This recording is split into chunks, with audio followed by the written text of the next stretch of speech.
Hello to all of you, welcome to your preparation lab. हम लोग physical geography of India के syllabus को cover कर रहे थे, जो कि MPPSC मेंस GS1 का टॉपिक है। एंड आज का जो हमारा टॉपिक है काफ़ी इंपॉर्टेंट है, that is plate tectonic theory. आप अगर प्रीवियस ईयर के क्वेश्चन पेपर देखेंगे तो इस पर्टिकुलर टॉपिक से 300 वर्ड्स में भी क्वेश्चन आए हुए हैं, तो इस टॉपिक को आप काफ़ी अच्छे से प्रिपेयर करके जाइएगा। एंड लेक्चर स्टार्ट करने से पहले मैं आपसे रिक्वेस्ट करना चाहूँगा कि अगर अभी तक आपने हमारे चैनल को सब्सक्राइब नहीं किया है तो प्लीज़ सब्सक्राइब कर लीजिए। तो आइए स्टार्ट करते हैं प्लेट टेक्टोनिक थ्योरी से। तो प्लेट टेक्टोनिक थ्योरी जो थी, हमने प्रीवियस लेक्चर्स में कॉन्टिनेंटल ड्रिफ्ट थ्योरी, शिफ्ट और स्प्रेडिंग थ्योरी और कन्वेक्शन करंट थ्योरीज के बारे में डिस्कस किया हुआ है। तो continental drift theory, convection current theory and shift और स्प्रेडिंग थ्योरी, इन सभी को जब मिलाते हैं, इन सभी का आउटकम हम बोल सकते हैं जो कि है प्लेट टेक्टोनिक थ्योरी। एंड इसको किसने पोस्टुलेट किया था? मैकेंजे एंड पार्कर ने 1967 में इसको ट्राई किया था उन्होंने पोस्टुलेट करने का, बट फाइनली मॉर्गन ने इसको आउटलाइन किया था 1968 में। मतलब कंप्लीट थ्योरी जो थी 1968 में आई थी। तो इस थ्योरी में एक्चुअल में होता क्या है वो देखते हैं। तो हम पहले भी डिस्कस कर चुके हैं कि अर्थ जो होता है वो अलग अलग लेयर्स से मिलकर बना होता है।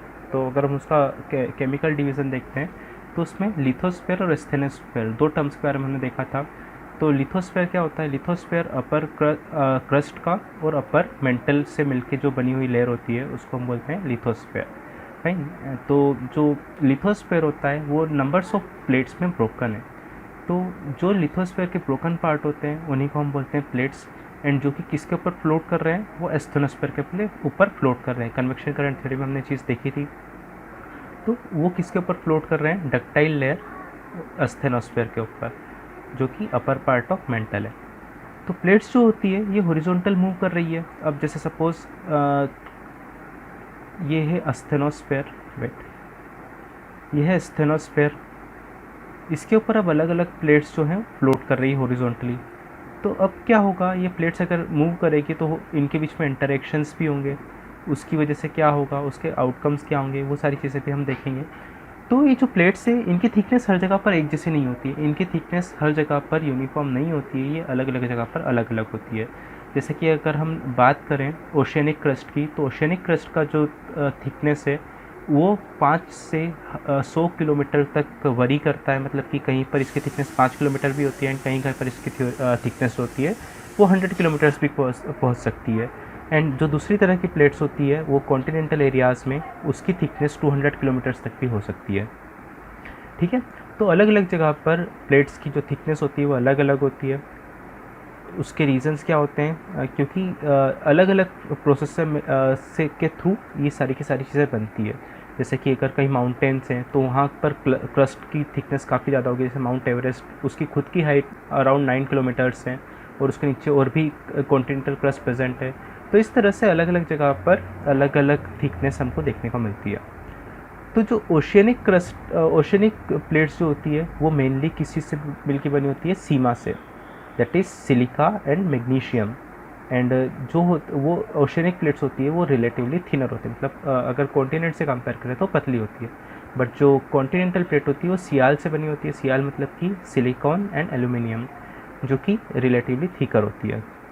तो जो लिथोस्फेरिक प्लेट्स होती है ये माइनर प्लेट्स और मेजर प्लेट्स अलग अलग तरह की होती है। माइनर प्लेट्स जो काफ़ी छोटी होती है एंड उसके कंपैरिजन में जो मेजर प्लेट्स होती है काफ़ी बड़ी होती है।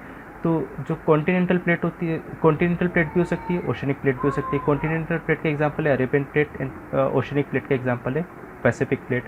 एंड इन दोनों के कॉम्बिनेशन को भी हमको देखने को मिलते हैं। मतलब कि ओशियनिक प्लेट भी होगी एंड कॉन्टिनेंटल प्लेट भी होगी। जैसे कि इंडो ऑस्ट्रेलियन जो प्लेट है वो वहाँ पर इंडियन ओशन भी आता है एंड ऑस्ट्रेलियन प्लेट भी आती है। मतलब कि कॉन्टिनेंट का पार्ट भी है उस पर्टिकुलर प्लेट पे एंड ओशियन का पार्ट भी है, कॉन्टिनेंट का पार्ट भी है। तो ये जो मूवमेंट होता है क्रिस्टल प्लेट्स का कन्वेक्शन करंट्स के थ्रू, कन्वेक्शन करंट हमने देखे थे लास्ट लेक्चर में, अगर आपने नहीं देखा है तो आप उस लेक्चर को रिवाइज कर लीजिए। तो कन्वेक्शन करंट्स की वजह से क्या होता है कि ये प्लेट्स जो है एक दूसरे के कांटेक्ट में आती है और जिसकी वजह से ढेर सारे लैंडफॉर्म्स वगैरह बनते हैं। एंड यही जो रीज़न्स है वो अलग अलग तरह के अर्थ मूवमेंट का रीज़न है। जैसे अर्थक्वेक्स वगैरह, वॉल्केनिक इरप्शन, कहीं ना कहीं उन सब के रूट्स कहाँ पर कनेक्टेड है? वो कनेक्टेड है प्लेट टेक्टोनिक्स में। ठीक है। तो आइए मेजर प्लेट्स के बारे में देखते हैं कौन कौन सी मेजर प्लेट्स अर्थ के ऊपर प्रेजेंट है। तो मेजर प्लेट्स की अगर हम बात करें तो Antarctica and surrounding oceanic plate, north American plate, उसके अलावा south American plate, Pacific plate, Indo Australian, New Zealand plate, ये तीनों की तीनों मिल के बनती है। उसके बाद African eastern Atlantic floor plate, Eurasian adjacent oceanic plate. तो ये कुछ मेजर प्लेट्स हैं। प्रीलिम्स के लिए इनको याद रखने की ज़रूरत है, मेंस में इन चीज़ों को आपको याद नहीं रखना है। तो ये हमने बात की किसकी, मेजर प्लेट्स की। ठीक है, अब देखते हैं प्लेट इंटरेक्शन के बारे में। अभी हमने बात की थी कि जो लिथोस्फेयर है वो स्टेनोस्फेयर के ऊपर फ्लोट कर रहा है फ्रीली, और ये रिजिड पार्ट है, मतलब कि टफ पार्ट है। तो अब ये फ्लोट करेगा, जैसे सपोज ये स्टेनोस्फेयर है, ये लिथोस्फेयर है, लिथोस्फेरिक प्लेट्स हैं। अब इसके ऊपर फ्लोट कर रही है, तो हो सकता है इनके बीच में इंटरेक्शन होगा, मतलब एक दूसरे से टकरा भी सकती है, एक दूसरे से दूर भी जा सकती है। तो किस तरह से होता है, उसकी वजह से क्या आउटकम्स होते हैं वो देखते हैं। तो जियोमॉर्फोलॉजिकल फीचर्स जो होते हैं अर्थ के ऊपर, हमको जितने फिजिकल फीचर्स देखने को मिलते हैं, जैसे फोल्ड और block mountain, mid oceanic ridge जिसके बारे में हमने लास्ट लेक्चर में देखा था, ट्रेंचेस, वॉल्केनिज्म, अर्थक्वेक, ये सारे के सारे जो होते हैं ये direct consequences of interaction between lithospheric plates होते हैं। जैसे कि पैसिफिक रिंग ऑफ फायर एक रीजन है पर्टिकुलर पैसिफिक ओशन में, जो कि जहाँ पर काफ़ी एक्टिव प्लेट बाउंड्रीज हैं। इस वजह से हमको वहाँ पर काफ़ी सारे वॉल्केनिक और अर्थक्वेक इवेंट्स देखने को मिलते हैं।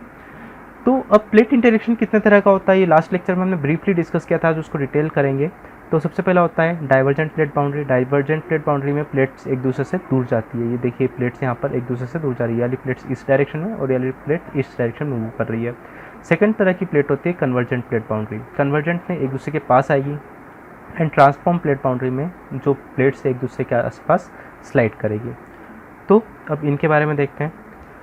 सबसे पहले स्टार्ट करते हैं डाइवर्जेंट प्लेट बाउंड्री से। उसके अलग अलग नाम भी होते हैं, जैसे कि divergence forming divergent edge and constructive edge. Constructive edge क्यों? क्योंकि हमने मिड ओशनिक रिज का कंसेप्ट देखा था। ये जैसे सपोज सी फ्लोर है, यहाँ पर कन्वेक्शन सेल, ये वाला कन्वेक्शन सेल इस डायरेक्शन में है, ये वाला कन्वेक्शन सेल इस डायरेक्शन में है। तो इस वजह से यहाँ पर एक क्रैक फॉर्म होगा। क्रैक फॉर्मेशन की वजह से क्या होगा, नया मटेरियल यहाँ पर बाहर निकल के आएगा, जो नया लावा होगा यहाँ पर बाहर निकल कर आएगा, एंड उस वजह से नया ओशनिक क्रस्ट कंस्ट्रक्ट होगा, और इसी वजह से इसको कंस्ट्रक्टिव एज बोलते हैं। तो ये जो प्लेट बाउंड्री होती है, ये इंटरेक्शन बिटवीन जो प्लेट एक दूसरे से इंटरेक्ट करती है वो एक दूसरे से दूर जाती है। ठीक है, ये एक प्लेट इस डायरेक्शन में मूव कर रही है, दूसरी प्लेट इस डायरेक्शन में मूव कर रही है। मिड ओशनिक रिज के आसपास का जो रीजन होता है वो इसी तरह के प्लेट इंटरेक्शन की वजह से बनता है। हमने लास्ट लेक्चर में इस चीज़ के बारे में देखा था। और यहाँ पर बेसाल्टिक मैग्मा इरप्ट होता है, और जिसकी जो कि सी फ्लोर को बनाता है। इसके बारे में हमने देखा था सी फ्लोर स्प्रेडिंग थ्योरी में। तो अगर हम इसका एग्जांपल देखें कॉन्टिनेंट्स में, तो ईस्ट अफ्रीकन रिफ्ट वैली जो है इसका काफ़ी इम्पोर्टेंट एग्जांपल है, जो कि अफ्रीकन प्लेट और सोमाली प्लेट के डिफ्लेक्शन, मतलब कि उन दोनों के दूर जाने की वजह से बन रही है, एंड एक कंटिन्यूसली चौड़ी होती जा रही है। आप अफ्रीका के फिजिकल मैप में देखिएगा, आपको ईस्ट अफ्रीकन रिफ्ट वैली देखने को मिलेगी, जो कि डाइवर्जेंट प्लेट बाउंड्री का एग्जाम्पल है। ठीक है, अब देखते हैं कंस्ट्रक्टिव प्लेट बाउंड्री के बारे में, या फिर कन्वर्जेंट प्लेट बाउंड्री के बारे में। तो कन्वर्जेंट प्लेट बाउंड्री जो होती है उसमें प्लेट्स जो है एक दूसरे के पास में आती है। इसको डिस्ट्रक्टिव एज भी बोलते हैं। इसको डिस्ट्रक्टिव एज क्यों बोलते हैं, हम इसको नेक्स्ट स्लाइड में देखने वाले हैं। तो यहाँ पर जो प्लेट्स का इंटरेक्शन होता है वो एक दूसरे से टकराती है, कोलाइड करती है। जैसे प्लेट्स एक दूसरे के सामने से आएगी तो एक दूसरे से टकराएगी, और इसी वजह से जो फॉर्मेशन होता है उस पर्टिकुलर रीजन का, उसको बोलते हैं कन्वर्जेंट प्लेट बाउंड्री। ठीक है, ये जो कोलिजन का जोन होता है उसकी वजह से वहाँ पर क्रम्बलिंग होता है। क्रम्बलिंग मतलब कि प्लेट्स मुड़ेगी, टूटेगी, और उसकी वजह से फोल्ड भी होगी। फोल्ड मतलब कि जैसे सपोज एक प्लेट आई और ये दूसरी प्लेट आई, अब ये एक दूसरे से टकराएगी तो बीच वाला पोर्शन ऊपर उठ जाएगा। तो ये जो इसका जो बेस्ट एग्जांपल है वो हिमालयन माउंटेन्स है। हिमालयन माउंटेन्स इस चीज़ का बेस्ट एग्जांपल है, जो कि किस चीज़ का आउटकम है, कन्वर्जेंट प्लेट बाउंड्री का। यहाँ पर कौन कौन सी प्लेट्स आपस में इंटरेक्ट कर रही है, Eurasian plate and Indian plate, ये दोनों एक दूसरे से इंटरेक्ट कर रही है, जिसका आउटकम क्या है, हिमालय। तो आगे देखते हैं। अब देखिए, इसको हम डिस्ट्रक्टिव प्लेट मार्जिन क्यों बोलते हैं, कन्वर्जेंट प्लेट बाउंड्री को, क्योंकि यहाँ पर क्रस्ट का डिस्ट्रक्शन हो रहा है। जैसा अभी हमने डाइवर्जेंट प्लेट बाउंड्री के केस में देखा था, वहाँ पर नया ओशियनिक क्रस्ट का फॉर्मेशन हो रहा है, बट यहाँ पर क्या हो रहा है, एग्जिस्टिंग जो क्रस्टल पार्ट है उसका डिस्ट्रक्शन हो रहा है। जैसे सपोज ये एक प्लेट है, ये एक प्लेट है, ये एक दूसरे से टकराएगी, तो जो प्लेट ज़्यादा डेंसर होगी, जैसे अगर हम ओशियनिक और कॉन्टिनेंटल प्लेट का एग्जांपल है, ये सपोज कॉन्टिनेंटल प्लेट है और ये ओशियनिक प्लेट है, ये इस फिगर में ही देख लेते हैं। ये जो है ये ओशनिक प्लेट है एंड ये जो है कॉन्टिनेंटल प्लेट है। हम लोग जानते हैं कि ओशनिक प्लेट का जो डेंसिटी होता है वो कॉन्टिनेंटल प्लेट के कंपैरिजन में ज़्यादा होता है। तो जो ज़्यादा डेंसर होगा ज़्यादा नीचे की साइड सबडक्ट करने की कोशिश करेगा एंड जो लाइटर है वो ऊपर ही रहेगा। तो ये जब प्लेट ओशनिक प्लेट जब कॉन्टिनेंटल प्लेट के नीचे जाएगी तो एक पर्टिकुलर डेप्थ में जाने के बाद अर्थ का टेम्परेचर इतना ज़्यादा बढ़ जाएगा, अर्थ के अंदर का टेम्परेचर इतना इतना ज़्यादा बढ़ जाएगा कि जो प्लेट अंदर जा रही है वो खुद ही मेल्ट हो जाएगी। एंड ये जब मेल्ट होगी तो इसकी वजह से जो भी वॉल्केनिक एरप्शंस वगैरह होंगे वो हमको प्लेट मार्जिन पर देखने को मिलते हैं। जैसे कि आप अगर रोकीज़ का एग्जांपल लो, एंडीज़ का एग्जांपल लो, जो नॉर्थ अमेरिका और साउथ अमेरिका में जो माउंटेन्स है वहाँ पर हमको काफ़ी एक्टिव वॉल्केनोज देखने को मिलते हैं। और उसका रीज़न यही है क्योंकि वहाँ पर एक्टिव कॉन्टिनेंट और ओशनिक प्लेट का इंटरेक्शन हो रहा है एंड इसी वजह से वहाँ पर हमको काफ़ी सारी वॉल्केनिक एक्टिविटीज़ देखने को मिलती है। तो when one plate of oceanic plate it gets embedded in softer asthenosphere, मतलब कि जैसे जैसे डेप्थ में जाएगी एस्थेनोस्फेयर के अंदर तो टेम्परेचर बढ़ने की वजह से ये मेल्ट होने लगेगी। तो जो कॉन्टिनेंटल प्लेट है as a result trenches are form. अब देखिए जैसे यहाँ पर इससे ये अंदर जा रही है ये प्लेट, तो यहाँ पर एक गहरा सा गड्ढा बनेगा और उस गहरे से गड्ढे को ही हम क्या बोलते हैं, ट्रेंच। और वर्ल्ड का डीपेस्ट ट्रेंच कौन सा है, मैरियाना ट्रेंच, जो कि पैसिफिक ओशन में मिलता है। तो प्लेट जैसे ही अंदर जाएगी तो यहाँ पर एक बहुत गहरा सा गड्ढा बनेगा जिसको हम बोलते हैं ट्रेंच। एंड ये ट्रेंच जो होती है वो कॉन्टिनेंट और ओशनिक मार्जिन पे ही हमको देखने को मिलती है। उसके बाद जो सबडक्टेड मटेरियल होता है वो जैसे जैसे गहराई में जाएगा हीट होगा और उसकी वजह से जो वॉल्केनिक इरप्शन है वहाँ पर वॉल्केनिक आइलैंड्स वगैरह बनेंगे and dynamic equilibrium will be achieved. तो जैसे ही ये प्लेट अंदर जाएगी इसमें से वॉल्केनिक इरप्शन होगा तो जितना भी नया यहाँ पर वॉल्केनो बन रहा है, जितना भी नया मैग्मा बन रहा है वो इन वॉल्केनोस के थ्रू बाहर निकल आएगा एंड इसके थ्रू एक इक्विलिब्रियम अचीव हो जाएगा।